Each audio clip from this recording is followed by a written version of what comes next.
Hello everyone, welcome back to my mini blog. কিছুদিন ধরে পিসার কাছে একটা ট্রিট পেন্ডিং ছিল। রিসেন্টলি রুমু পিসির বার্থডে ছিল, তো সেটার খাওয়া দাওয়া বাকি ছিল। তাই আমরা সবাই ঠিক করেছিলাম যে লাঞ্চ করতে যাব সবাই একসাথে।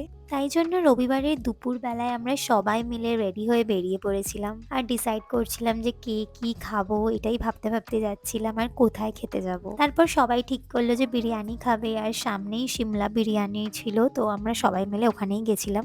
গিয়ে মেনু দেখে ভাবছিলাম যে অন্য কিছু অর্ডার করি, বাট তারপরে ভাবলাম এখানকার বিরিয়ানিটা কখনো ট্রাই করিনি, তো একবার ট্রাই করে দেখাই যাক। বাট গিয়েই আমাদের অনেক খিদে পেয়ে গিয়েছিল, তাই স্টার্টারে অর্ডার করেছিলাম চিকেন চটপটা কাবাব। বাট প্রথমেই এসে গেছিল এই স্যালাডটা। খিদে সহ্য করতে না পেরে লাস্টে এই স্যালাড নিয়ে আমি খেতে স্টার্ট করে দিয়েছিলাম, কারণ ভীষণ জোরে খিদে পেয়ে গিয়েছিল। তারপরে অনেকক্ষণ ওয়েট করার পর অ্যাট লাস্ট আমাদের কাবাবটা এলো। অ্যান্ড সিরিয়াসলি কাবাবটা দেখেই জাস্ট জিভে জল চলে আসছিল, আর আমাদের সার্ভ করে দিচ্ছিল। খেতে খুব ডেলিশিয়াস ছিল। প্রথমে ভেবেছিলাম আমরা আমিনিয়া যাব, বাট আমিনিয়ার বিরিয়ানি আমরা অনেকবার খেয়েছি, তো এই জন্য ভাবলাম নতুন নতুন ক্যাফে রেস্টুরেন্ট এক্সপ্লোর করতে এমনি আমাদের ভালো লাগে। আর সামনে সিমলা বিরিয়ানি ছিল, তো ওখানেই চলে গেছিলাম।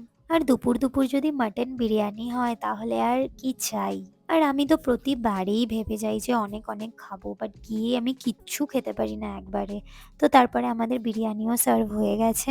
প্রথমে কায়দা করে একটু চামচ দিয়ে খেলেও তারপরে সেই আমি হাতেই ফিরে এলাম। মানে বাঙালি বলে কথা, যদি হাত না দিয়ে কবজি ডুবিয়ে দুপুরবেলায় না খাই তাহলে কি আর মন প্রাণ শান্তি পায়?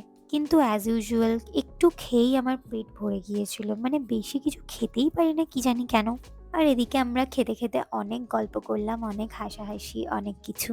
আর কবে আবার এরকম ভাবে নেক্সট প্ল্যান হবে সেটারই প্ল্যান করছিলাম। আর খাবারের টেস্ট অ্যান্ড কোয়ালিটি দুটোই ছিল খুব ভালো। বাড়ির কাছাকাছি এরকম একটা রেস্টুরেন্টে ফ্যামিলি নিয়ে মাঝে মাঝেই চলে যাওয়া যায়। এখানে গিয়ে আবার একটা নতুন জিনিস দেখতে পেলাম, বিয়ে বাড়ির মতন এখানে আবার উষ্ণ গরম জলে হাত ধোয়ার ব্যবস্থা ছিল। আর রবিবার ছিল বলে হয়তো অনেক ভিড় ছিল। পুরো রেস্টুরেন্টটাই ভর্তি ছিল। আর ভেতরটা খুব সুন্দরভাবে সাজানোও ছিল। আর খাওয়া দাওয়া শেষ করে লাস্টে যে মাউথ ফ্রেশনার, এটা তো ম্যান্ডেটরি, মানে মৌরি আর মিছরি। আর বেরোনোর সময় দেখি এক্সিট গেটে এরকম সুন্দর করে ডেকোরেট করে। তো আজকের জন্য টাটা।